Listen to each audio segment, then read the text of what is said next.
बिस्मिल्लाहिर्रहमानिर्रहीम। अस्सलाम वालेकुम। उम्मीद है आप सब खैरियत से होंगे।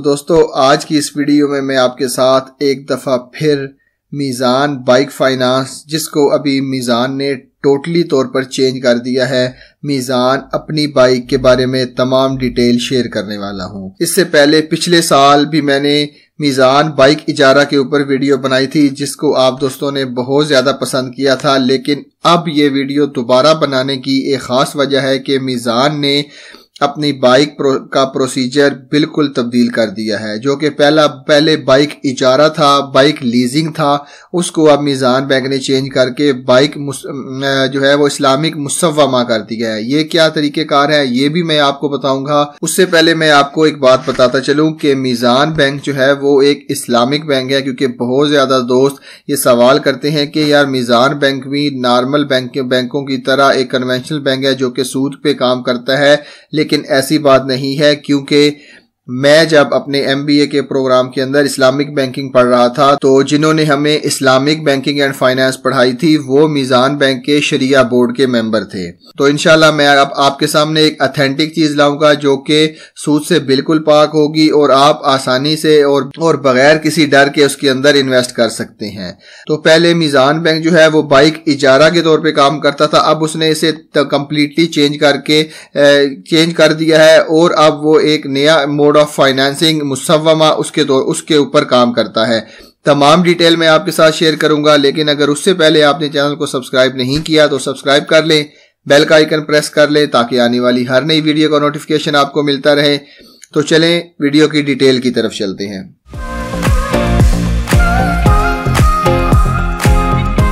बेसिकली मीज़ान अपनी बाइक फाइनेंसिंग, ये पाकिस्तान का पहला मुसव्वमा बेस्ड फाइनेंसिंग है जो कि मीज़ान बैंक ने ऑफर किया है। अब आप सोच रहे होंगे कि ये पहले तो मीज़ान लीजिंग या मीज़ान इजारा था, तो अब जो है ये जो मुसव्वमा बेस ये क्या चीज़ है।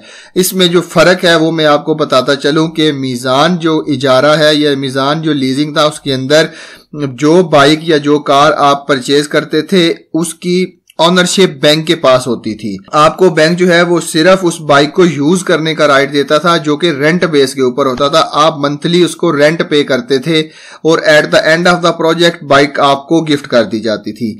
लेकिन मुसव्वमा बेस जो प्रोजेक्ट है उसके अंदर जो है वो बैंक और कस्टमर के दरमियान एक एग्रीड प्राइस तय की जाती है कि इससे कोई फर्क नहीं पड़ता कि बैंक ने वो प्रोडक्ट कितने की ली है, कहां से ली है, कब ली है।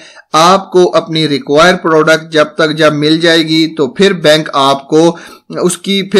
और आपके दरमियान प्राइसिंग तय हो जाएगी कि फॉर एग्जांपल अगर बैंक ने एक चीज 2 लाख रुपए की ली है तो बैंक कहता है कि मैं आपको वो 3 लाख रुपए की दूंगा। तो आपके दरमियान जब एग्रीमेंट हो जाता है तो अब बैंक जो है वो उसकी इंस्टॉलमेंट बना देता है।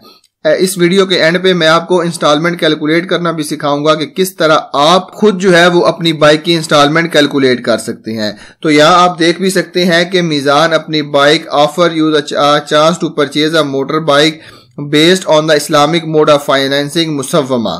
In Musawwama financing, seller does not disclose the price paid to create or obtain the good। यानी कि जैसा कि मैंने आपको बताया था कि वो प्राइस बैंक आपको नहीं बताएगा। ऑब्वियसली आपको उसकी मार्केट प्राइस तो पता होगी कितने की है, तो लेकिन बैंक के दरमियान और आपके दरमियान में जो एग्रीमेंट तय होगा उसके अंदर नई प्राइस तय की जाएगी कि एक चीज बैंक 100 रुपए की लेके आपको 150 रुपए की देगा और उसके बाद आपने उसकी किस्तें मंथली किस्तें देनी है। और जैसा कि मैंने आपको बताया था कि मुसव्वमा में बैंक जो है वो बाइक परचेज करता है और फिर उसको आपको सेल कर देता है और आपकी जो भी प्राइस तय होती है उसकी मंथली इंस्टॉलमेंट आप तय कर लेते हैं। तो उसके ऊपर ये कॉन्ट्रैक्ट काम करता है। तो चलिए इसके कुछ की फीचर्स और बेनिफिट की बात करते हैं। तो मोड ऑफ फाइनेंसिंग जो है वो मुसव्वमा है। ऑनरशिप की अगर बात कर लेते हैं तो ownership is transfer to the customer immediately. Meezan bike इजारा के अंदर जो था कि ऑनरशिप जो है वो बैंक के पास ही रहती थी, लेकिन इस मोड ऑफ फाइनेंसिंग के अंदर ऑनरशिप जो है वो कस्टमर को ट्रांसफर कर दी जाएगी, बाइक कस्टमर के नाम कर दी जाएगी। कौन कौन सी आप बाइक ले सकते हैं? होंडा की ले सकते हैं, सुजुकी, यामाहा, सुपर पावर और जितने भी मार्केट में अवेलेबल हैं वो आप ले सकते हैं। आप कितने साल के लिए ले सकते हैं? आप 1 साल से लेके 3 साल तक ये इससे फायदा उठा सकते हैं। डाउन पेमेंट कितनी करनी पड़ेगी? इससे कम आपको 15% इसकी डाउन पेमेंट करनी पड़ेगी और ज्यादा से ज्यादा आप इसकी 50% तक पेमेंट कर सकते हैं। फैसिलिटी कहाँ अवेलेबल है? ये फैसिलिटी कराची, लाहौर, फैसलाबाद, पेशावर, रावलपिंडी, इस्लामाबाद और अदर सिटी। मीजान बैंक ने अपनी इस फाइनेंसिंग के अंदर बहुत ज्यादा सिटीज को शामिल किया है। पहले ये सिर्फ और सिर्फ 3-4 सिटीज तक लिमिटेड था। अब आप अपनी कंसर्न ब्रांच में जाके पूछ सकते हैं कि क्या ये सर्विस वहां अवेलेबल है। अगर ये सर्विस वहां अवेलेबल है तो आप आसानी से अपनी मनपसंद बाइक किस्तों पर हासिल कर सकते हैं। इसके जो प्रोसेसिंग चार्जेस है वो 1800 रुपए इसकी प्रोसेसिंग फीस है और जो डॉक्यूमेंटेशन के चार्जेस हैं वो एट द टाइम तय कर लिए जाएंगे या उस वक्त के जो डॉक्यूमेंटेशन के चार्जेस होंगे वो आपको देने पड़ेंगे। आपने पेमेंट कैसे करनी है? आपने direct debit from customers Meezan bank account, जो कस्टमर का मीजान बैंक का अकाउंट होगा वहां से मीजान बैंक डायरेक्टली उसके अकाउंट से इंस्टॉलमेंट ले लेगा। Early termination, no early termination profit, मतलब अगर आप इसको जल्दी खत्म करना चाहते हैं तो मीजान बैंक इसके ऊपर कोई प्रॉफिट या कोई चार्जेस नहीं लेगा। अब मैं आपको बताता चलूं कि ये कॉन्ट्रैक्ट काम कैसे करता है। जैसा कि पहले भी मैंने आपको बता दिया था कि बैंक में अब बाइक को जो है वो मार्केट से परचेज करता है और उसी वक्त जो है वो कस्टमर को सेल कर देता है। इसका मतलब है ऑनरशिप उसकी ट्रांसफर हो जाती है कस्टमर के ऊपर। तो जितनी भी बाइक से रिलेटेड उसके काम है या जो भी है वो सारे कस्टमर ने खुद करवाने हैं। सिर्फ कस्टमर ने क्या करना है? अपनी इंस्टॉलमेंट पे करनी है। अब आपने बाइक कैसे ले सकते हैं?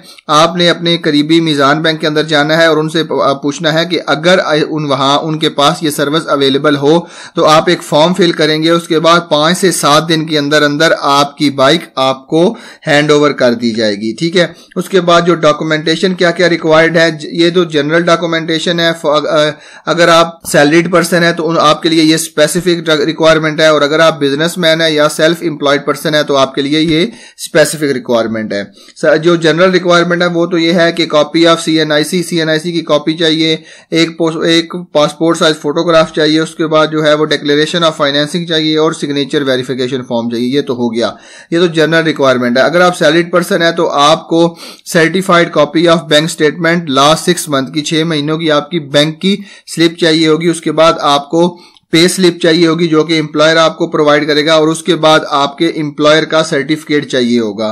ठीक हो गया। अगर आप अपना बिजनेस चलाते हैं तो आपको अपनी बैंक की 1 साल की स्टेटमेंट देनी पड़ेगी और 2 साल का बिजनेस का प्रूफ देना पड़ेगा, मतलब टैक्स रिटर्न वगैरह जमा करवानी पड़ेगी।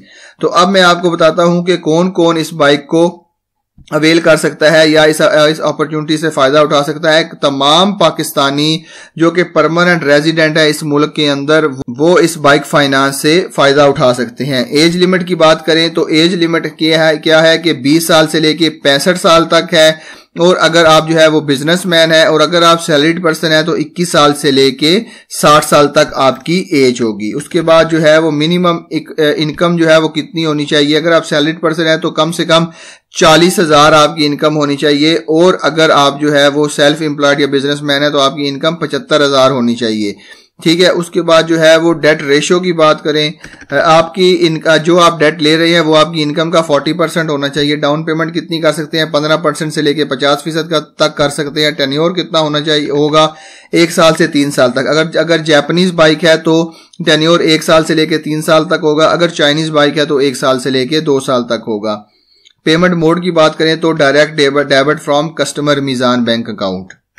ठीक है। ये चीजें आपको पता चल गई। अब आपने स्टेप क्या फॉलो करने हैं और उसके बाद जो है वो fill out the customer application form available at any branch. ठीक है। उसके बाद आपने 1800 रुपए जो है वो नॉन रिफंडेबल फीस जमा करवानी है और डॉक्यूमेंट जो रिक्वायर्ड हैं वो आपने जमा करवाने हैं और 5 से 7 दिन के अंदर, वर्किंग डेज के अंदर आपकी एप्लीकेशन को फुलफिल कर लिया जाएगा। तो एट द एंड जैसा कि मैंने आपको बताया कि मैं आपको सिखाऊंगा कि किस तरह आप घर बैठे हुए अपने बाइक की इंस्टॉलमेंट जो है वो निकाल सकते हैं। फॉर एग्जांपल मुझे होंडा की बाइक चाहिए, होंडा की बाइक में मुझे ये जो है वो CG125 चाहिए। टेन्योर मैं सिलेक्ट करता हूं, मैं 3 साल का टेन्योर सिलेक्ट करता हूं। डिपॉजिट कितना मैं करूंगा, फॉर एग्जांपल 15% लिखा हुआ है, चले मैं मान लें कि 15% डिपॉजिट मैं यहां पे करूंगा और कैलकुलेट का बटन यहां पे दबा दूंगा। ठीक हो गया। अब क्या होगा, अब मुझे डाउन पेमेंट जो है वो 15% के हिसाब से 28,725 रुपए करनी पड़ेगी। 1800 रुपए जो है वो प्रोसेसिंग फीस है हमारी, तो टोटल जो है वो एक टाइम पे आपको 30,525 रुपए देने पड़ेंगे।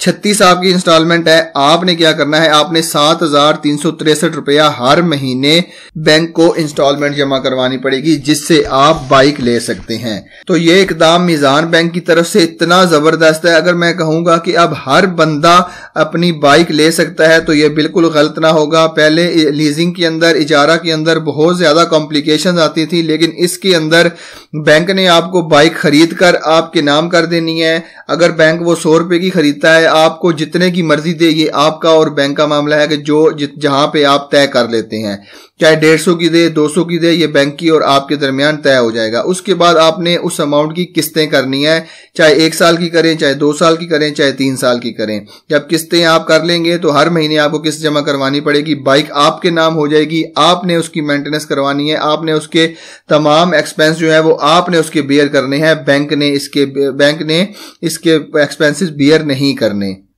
तो ये तमाम चेंजेस थी जो मैंने आपको आज की वीडियो में बता दी हैं कि किस तरह मीजान बैंक ने अपनी बाइक इजारा को बाइक मुसव्वमा में जब तब्दील कर दिया है, कि किस तरह वो तमाम प्रोसीजर को बैंक ने चेंज कर दिया है और नए शहर भी ऐड किए हैं। ये आप अपनी कंसर्न ब्रांच के अंदर जाकर पता करवा सकते हैं कि क्या ये फैसिलिटी आपकी ब्रांच में अवेलेबल है या नहीं है। तो ये तमाम था आज की इस वीडियो में। उम्मीद है आपको आज की वीडियो पसंद आई होगी और जो चेंजेस मीजान बैंक ने की हैं वो भी आपको कंप्लीटली तौर पे समझ आ गई होगी। तो मिलते हैं इसी तरह की एक और इन्फॉर्मेटिव वीडियो के साथ। तब तक के लिए अपना बहुत ख्याल रखिएगा। अल्लाह हाफिज।